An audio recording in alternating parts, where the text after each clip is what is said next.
కాళేశ్వరంలో భాగమైన ఒక బ్యారేజ్లో ఒక పిల్లర్కి పర్రెపడితే మేధావులు మీడియా అంతా కాళేశ్వరం కూలిపోయింది, 1,00,000 కోట్లు నష్టమని ఎగబడి అన్నారు. సుంకిసాల రిటర్నింగ్ వాల్ కూలిపోతే, ఖమ్మంలో పెద్దవాగు బ్రిడ్జ్ కూలిపోతే, ఎస్ఎల్బీసీ టనల్ కూలిపోతే మేధావులు మీడియా ఎందుకు నోరు విప్పడం లేదు? ఇంత పెద్ద ప్రమాదం జరిగితే బీజేపీ కాంగ్రెస్ వారు కుయ్యమంటం లేదు. కాంగ్రెస్కి శ్రీరామరక్ష, బీజేపీ పార్టీ అని కేటీఆర్ అన్నారు. గిదే పర్రె చూసిన మొత్తం పోయింది. 1,00,000 కోట్లు ఇళ్ళకెళ్ళిపోయినాయి, పర్రెలకెళ్ళి త్వరలకెళ్ళి కిందికి వీక్నాయి. మొత్తం జనాన్ని ఆగం చేసి కాళేశ్వరం అంటేనే అవినీతి, ఇది అది డామ్ డూమ్ అని చెప్పి మొత్తానికి ఓట్లు దొబ్బినావు జనాలను. నువ్వు తర్వాత ఇంకా మళ్ళీ పుల్లన్న ఉన్నారు కదా యూట్యూబ్లో, అందరు కలిసి మొత్తం కేసీఆర్ తిట్టుడే పనిగా పెట్టుకొని జనాల నెత్తులు పాడు చేసి, రైతుల నెత్తులు కూడా ఖరాబ్ చేసి, మొత్తానికి ఏదో జరగందేదో జరిగినట్టు చూపెట్టి ఆయనతో ఓట్లు కొట్టుకున్నారు.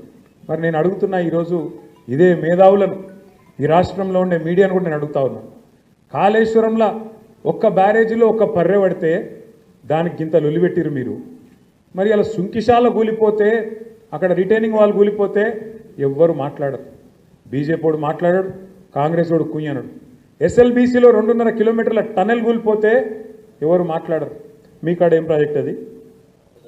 పెద్దవాగు ఖమ్మం దగ్గర కొట్టకపోతే, ఆ బ్రిడ్జ్ కొట్టకపోతే ఎవడు ఎన్డీఎస్ఏ మాట్లాడాడు, ఎవడు ఎన్డీఏ మాట్లాడాడు. చూడండి, ఇలా రేవంత్ రెడ్డికి రక్షణ కవచంలాగున్నది ఎవరో కాదు, బీజేపీ. నేనేదో ఉత్తగా చెప్తలేను ఈ మాట. లేకపోతే మేడిగడ్డల పర్రె పట్టింది అని రేవంత్ రెడ్డి అనగానే తెల్లారే వరకు వాడొచ్చి వాలిపోలే గద్ద లెక్క బీజేపీ వాడు.